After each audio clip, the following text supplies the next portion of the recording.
aimeras le Seigneur, ton Dieu, de tout ton cœur et ton prochain comme toi-même. Alléluia.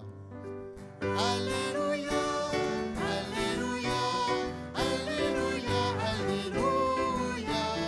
Alléluia. Alléluia. Alléluia. Alléluia. Le Seigneur soit avec vous. Et avec votre esprit. Évangile de Jésus-Christ selon saint Matthieu. Gloire à toi, Seigneur.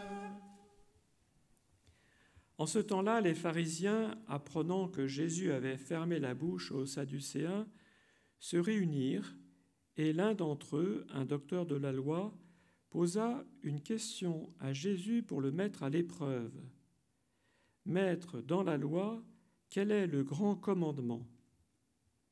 Jésus lui répondit, « Tu aimeras le Seigneur ton Dieu de tout ton cœur, de toute ton âme et de tout ton esprit. Voici le grand, le premier commandement. Et le second lui est semblable, tu aimeras ton prochain comme toi-même. De ces deux commandements dépend toute la loi ainsi que les prophètes. » Acclamons la parole de Dieu. Louange à toi, Seigneur Jésus.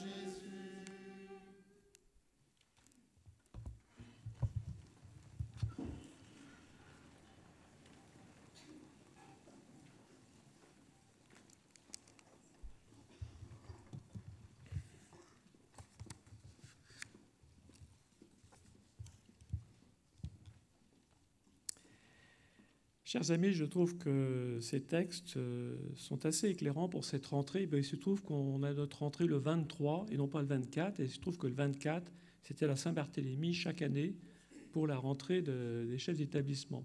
Donc cette année, ça ne tombe pas ce jour-là. Mais ça nous permet d'avoir d'autres lectures. Et donc là, on a ce grand texte des ossements desséchés, une allégorie en fait du prophète Ézéchiel, concernant le peuple de Dieu qui, en fait, a perdu toute espérance.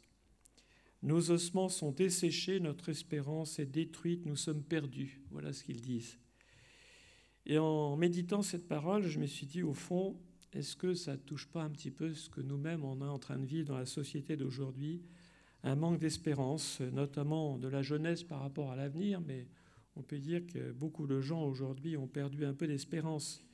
Alors les causes, elles sont multiples, ça peut être l'évolution climatique, ça peut être la pollution, l'épisode Covid qui a bouleversé beaucoup de gens, les guerres insensées, et puis la violence dans les rapports humains. Bon, je parlais de l'individualisme qui s'est développé, mais on a aussi cette violence, y compris dans nos établissements scolaires, avec le harcèlement qui peut aussi encore exister.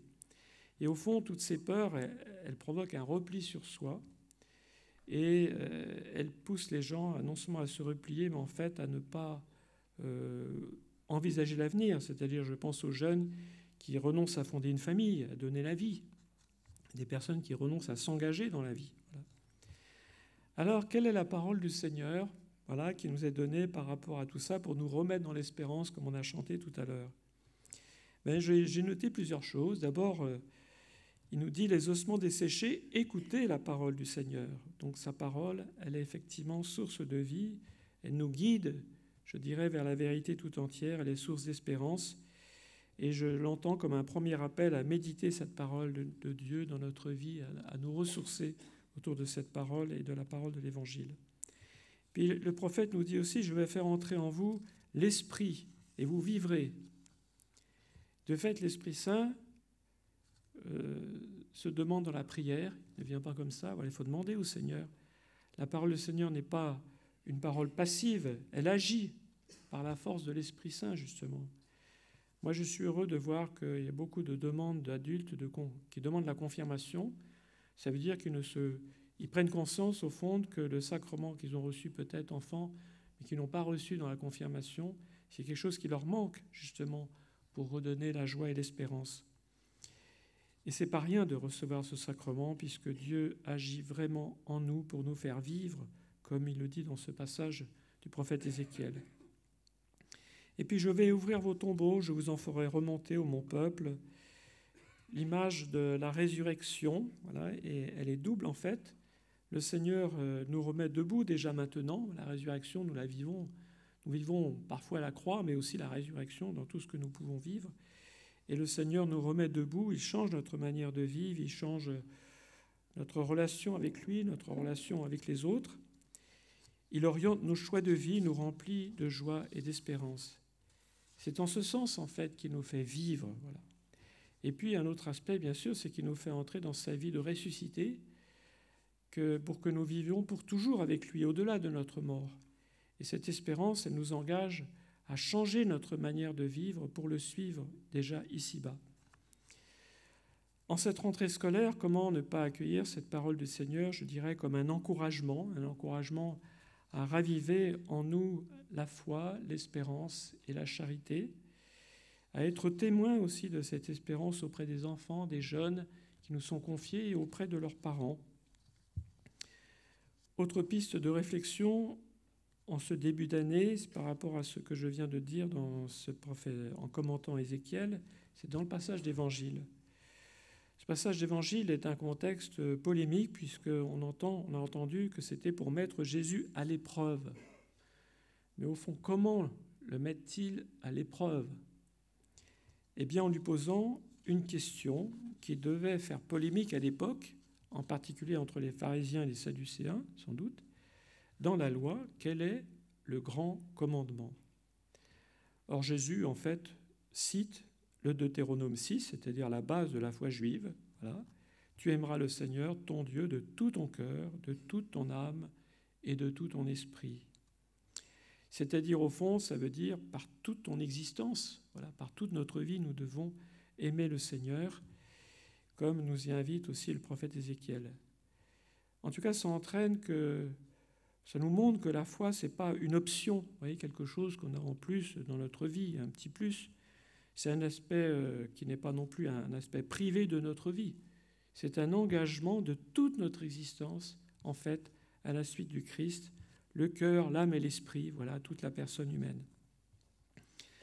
En étant responsable d'un établissement scolaire, je dirais, nous avons cet amour de Dieu, notre désir de le faire connaître doit imprégner totalement notre travail au service de l'éducation des jeunes et de leur enseignement. Vous avez entendu que à ce commandement, Jésus ajoute aussitôt un deuxième, qui n'était pas du tout demandé par le docteur de la loi. « Tu aimeras ton prochain comme toi-même », un commandement qui lui est semblable, dit Jésus. Et de fait, c'est à travers notre amour du prochain que l'on voit, que l'on peut vérifier notre amour de Dieu qu'on ne voit pas. Voilà. Et ça, c'est Saint Jean qui le dit. En pastoral scolaire, je constate qu'on privilégie souvent le deuxième commandement, c'est-à-dire l'amour du prochain, voilà, dans la pastorale. Donc les actions de solidarité, de partage, etc.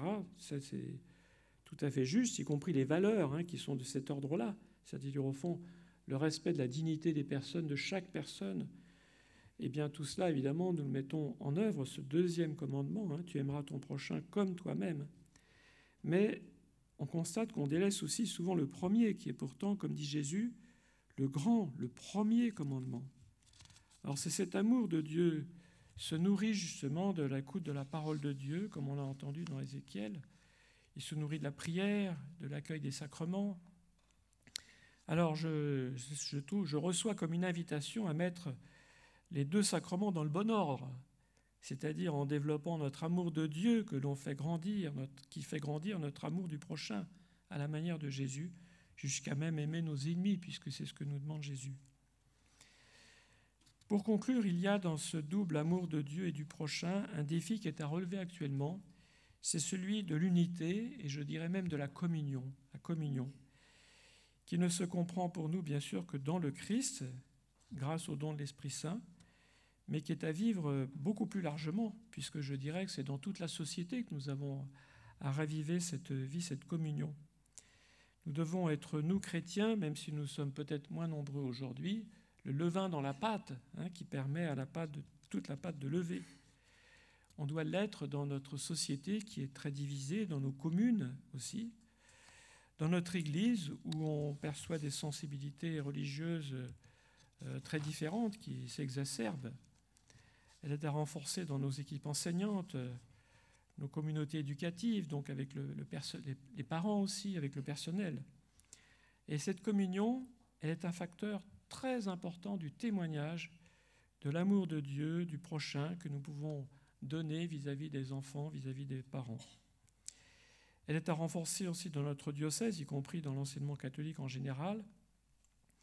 On voit que dans le diocèse, il y a des différentes sensibilités religieuses. Je parlais en ce moment, on est un peu préoccupé parce que j'ai demandé à la Fraternité Saint-Pierre de partir. Après tout, on n'est pas obligé de l'avoir dans le diocèse, mais par contre, on veut continuer justement pour la communion à célébrer la messe sous l'ancien rite, et on s'y prépare pour le 1er septembre.